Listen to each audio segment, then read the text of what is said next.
Nous sommes dans l'une des salles de formation de la PROCEP. C'est l'heure du bilan pour les stagiaires.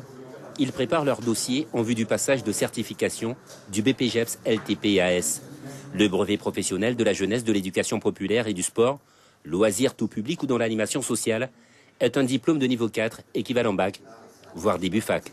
Le BPJEPS, c'est le niveau qui est encore au-dessus. C'est un diplôme de niveau 4 et qui donne la possibilité, bien sûr, d'être animateur professionnel, mais aussi d'être, pour les LTP, directeur de centre de loisirs, et pour les AS, animateur professionnel, mais plutôt avec des objectifs, on va dire, sociaux, éducatifs, d'insertion professionnelle et de maintien ou de développement d'autonomie. Donc c'est un volet plus social.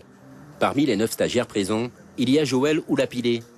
Âgée de 26 ans, elle fait partie de la première promo d'animateurs ayant obtenu en 2014 le CQP, le certificat de qualification professionnelle. Joëlle a commencé en bas de l'échelle avec un BAFA. Si elle obtient son diplôme, elle pourra enfin réaliser son rêve, un projet qu'elle nourrit depuis toutes ces années. Ouvrir mon propre centre de loisirs et ensuite organiser mon centre à ma manière et proposer des activités que les autres associations n'ont pas pu proposer. Je sais pas, moi j'ai mes propres idées à proposer aux enfants. Dans la foulée, nous avons rejoint Joëlle sur site, à l'école élémentaire Elvina Elixef de Remire-Montjoly, partie pratique de sa formation. En attendant la reprise des activités périscolaires la semaine prochaine, avec les services civiques dont elle a la charge, la tâche est précise. Là, on attend que tout le monde mange et ensuite, après le repas, on va les rassembler pour aller les laver les mains.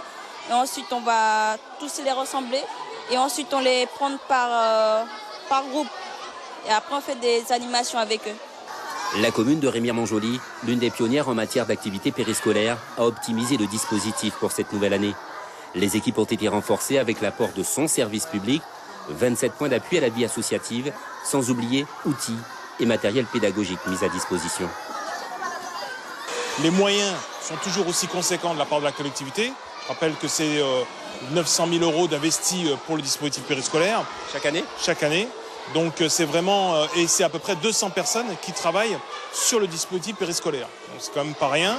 Et d'un point de vue communal, c'est à peu près entre 127 et 150 personnes issues d'emplois directs de la part de la collectivité. Seulement voilà, dans le cadre de la réforme des rythmes scolaires, de nombreuses communes se sont engagées dans un accueil périscolaire.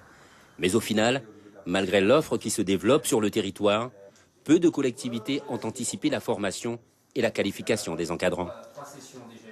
Localement, on a besoin d'avoir des politiques fortes avec des stratégies, une volonté politique qui s'appuie justement pour travailler avec les associations, pour se servir un petit peu de tout ce fonds d'amorçage qui est alloué par l'État pour les activités périscolaires. Toutes les mairies perçoivent des fonds, mais par contre, la majorité des collectivités ne reversent pas ces fonds dans une plus-value éducative concrète. De nouvelles sessions de formation du certificat de qualification professionnelle vont prochainement débuter. L'une à Saint-Laurent-du-Maroni en octobre et l'autre à Cayenne au mois de novembre.